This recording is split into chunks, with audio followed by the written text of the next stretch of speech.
দয়া করে জেলা পরিষদের দোকান খুলবেন না। এর দোকান দরকার নেই আমাদের। আমাদের দরকার শ্রেষ্ঠ মানুষগুলোকে, আমাদের দরকার গবেষকদেরকে, আমাদের দরকার ভালো মানুষদেরকে যারা পথ দেখাবে, পথ পরিচালনা করবে। বিএনপির তো অনেক অঙ্গ সংগঠন আছে, ছাত্র দল আছে, যুব দল আছে, স্বেচ্ছাসেবক দল আছে, মহিলা দল আছে, শ্রমিক দল আছে, তাঁতি দল আছে, সব আছে। ওখানে আমার আরেকটা অঙ্গ সংগঠন দরকার নাই। অনেকেই গেছেন ভাইস চ্যান্সেলর হওয়ার জন্য, তদ্বির দুঃখজনক। এটা তার অপরাধ না, এটা হচ্ছে সিস্টেম। এবং আরো ব্যাপার আছে যেগুলো আমি আপনাদের সামনে সরাসরি বলতে চাই। কি করে আশা করতে পারেন যে আপনারা অনেক উপরে উঠবেন, বাংলাদেশকে শিখরে নিয়ে যাবেন? মেরিটোক্রেসি ছাড়া, মেধা ছাড়া, সততা ছাড়া, বুদ্ধিমত্তা ছাড়া, পরিশ্রম ছাড়া কখনো এগুলো যায় না। তা আপনারাও নিশ্চয়ই আমার সঙ্গে একমত হবেন, কারণ সবাই শিক্ষক আছেন, পণ্ডিত আছেন, পিএইচডি করা আছেন, সবাই এই দিকটা আপনারা খেয়াল রাখবেন। জেলা পরিষদ কিন্তু শুধু একটা সংগঠন না, এবং এটা বিএনপির কোনো অঙ্গ সংগঠন নয়। কিন্তু প্রেসিডেন্ট শহীদ জিয়াউর রহমানের বর্ণাঢ্য জীবন, তার আদর্শ, তার যে অলৌকিক আমি বলি ক্ষমতা ছিল অতি অল্প সময়ের মধ্যে দেশকে এগিয়ে নিয়ে যাওয়ার, এই সবগুলো মিলিয়ে তার জীবনটাকে কেন্দ্র করে এই পরিষদকে গঠন করা।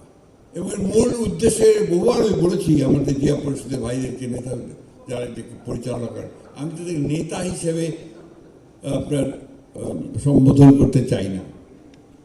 আমি তাদেরকে সম্বোধন করতে চাই জেলা পরিষদের কর্মকর্তা হিসেবে, চিহ্নিত করতে চাই জেলা পরিষদের গবেষক হিসেবে। এই জিনিসগুলো মাথার মধ্যে আনতে বহুবার বলেছি। কবির মুরাদ ভাই যখন বেঁচে ছিলেন তো তাকেও বলেছি। উনি আরেকজন মানুষ ছিলেন যিনি জেলা পরিষদ ছিল তার প্রাণ হৃদয়, তিনি তা নিয়ে কাজ করে বেরিয়েছেন, ছুটে বেরিয়েছেন সব জায়গায়। কিন্তু আমি খুব কষ্ট পাই যখন শুনি যে সবখানে জেলা পরিষদের দোকান খুলছে। Most unwanted.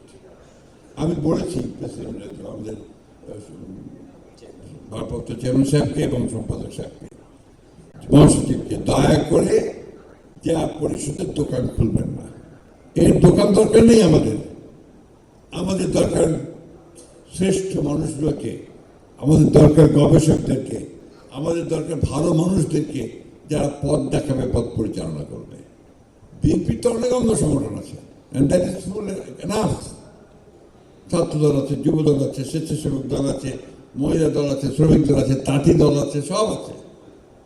ওখানে আমার আরেকটা অঙ্গ সংগঠন দরকার নাই।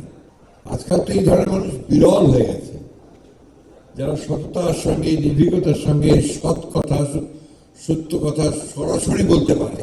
এই ধরনের মানুষ প্রায় নেই বললেই চলে। ডক্টর কুদ্দুস ছিলেন সেই ধরনের একজন মানুষ।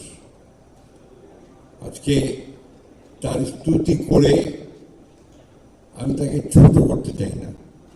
আমি শুধু এইটুকু বলতে চাই, let us all try to be like doctor Kuddus. আমরা সবাই ডক্টর কুদ্দুসের মতো সাহসী হতে চাই, নির্ভীক হতে চাই, সৎ হতে চাই।